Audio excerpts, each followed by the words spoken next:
Well, thank you. It's great to be here at Livingston. Been looking forward to being at a community such as this that raises their kids that has principles and morals and integrity.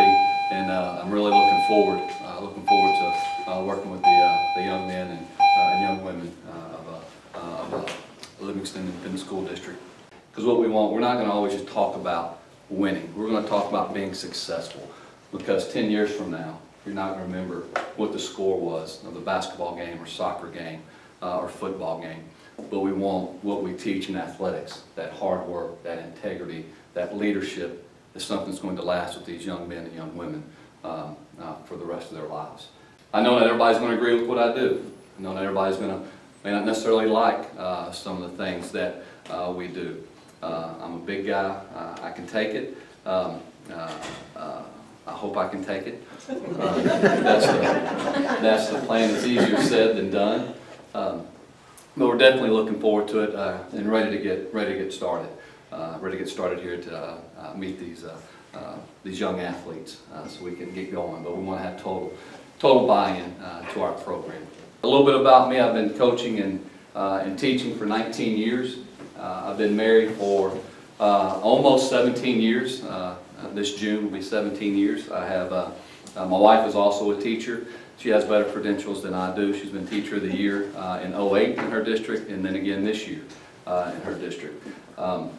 She loves teaching. She wanted to be here today, but because the STAR testing is coming up soon, she didn't think it'd be good to leave school this close to the test. So that's why she's not here. Coach, what town are you from? Were you raised and everything? I'm from Lumberton. Lumberton? Okay. I grew up there, lived there for 18 years in the same house. My parents still live in that same house. They've been there a little over 50 years. Both my sisters live there. All my nieces and nephews, cousins, aunts, uncles, and the ones that don't live there either live in Port Arthur or Bridge City. So that's where I'm from. What year did you graduate from Lumberton? I graduated in 1990. 90, okay. I actually played here once, maybe twice, on the same football field where we're still at. I got called a couple of names because I went down a time or two because of cramps, because it was pretty hot. So instead of trying to be tough and get off the field, I just laid there. But we won. So that was good. This is a couple other things just about me. Coached at Clear Lake High School for 10 years. I was there for 5 years, left, went to Harleton, which is in East Texas. I actually lived in Longview. And then from there, I was the offense coordinator there. Went to Fort Worth Brewer, which is in White's Settlement. I was there for a year and then came back. The head coach at Clear Lake called me and said, "Hey, I know your head coach is leaving. I got a job if you want it." So I jumped on it because I didn't know I was going to have a job or not. So I went back there for 5 years, and then I went to Clearbrook. I was there for 7 years. 6 years as an offense coordinator, and this past year as a defense coordinator. Do you like the Texans or the Cowboys? Whatever the majority of the room likes. I grew up a Cowboys fan. I'm a huge Cowboys fan. If that offends anybody, sorry. But that's when my dad grew up, so that's what he told me I had to be. So I was a good son and said yes sir, and did it. In football, the defensive scheme, we'll run a 3-4. You know, I love the 3-4. It keeps you multiple, be able to bring different, some more pressures that you can bring. Do a lot of stuff in the back end there, because everybody, the new district that we're in, there's so many people now that like to throw the ball. That's what everybody loves, is throwing the ball there. So I love that scheme. We're able to do different things. Doesn't mean we're always going to be in that, but you can do some things to tweak it to the personnel that we have, to the talent that we have. Offensively, we're going to be run first. I know in our society today, most people don't like to hear that, but I think in order for us to be successful anywhere, that's what you have to do. You have to run the ball first. You have to be an attacking style of offense, because if you have guys that are running a 5 flat and you got them at receivers, you can throw the ball all you want to, they're not going to get open.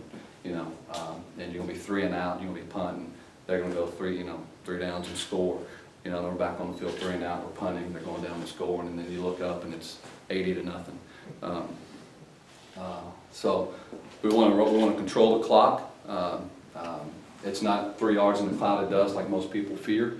We don't want that at all, but it's going to be run first. We're going to set our base offense around that, and then we'll start adding things, different packages to that so we can throw the ball. Most people say, well, all the coaches in the stands, you know, why aren't you throwing the ball, why aren't you doing this? Well, you know, because when we watch film, we can't do that, you know, because of who they have.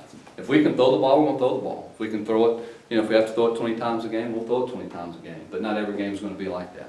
Not every opponent can you do that to. So you have to try to exploit what their weaknesses are. And sometimes their weaknesses may not be, still may be stronger than what our strong points are. So we have to devise a plan that gives us the best chance. Sometimes teams are just going to beat you. You know, there's going to be times that they may just be a little bit better than we are. We have to be able to shake their hand and understand that. We'll get better next time. We'll learn from it. But in every game, there's going to be mistakes made that we can correct that will keep us in the game, hopefully the next week. You know, we want them to be successful. You may not agree with it, and there's going to be a lot of people that may not agree with some of the things that we do. But we're going to do what's best for Livingston in all of our programs.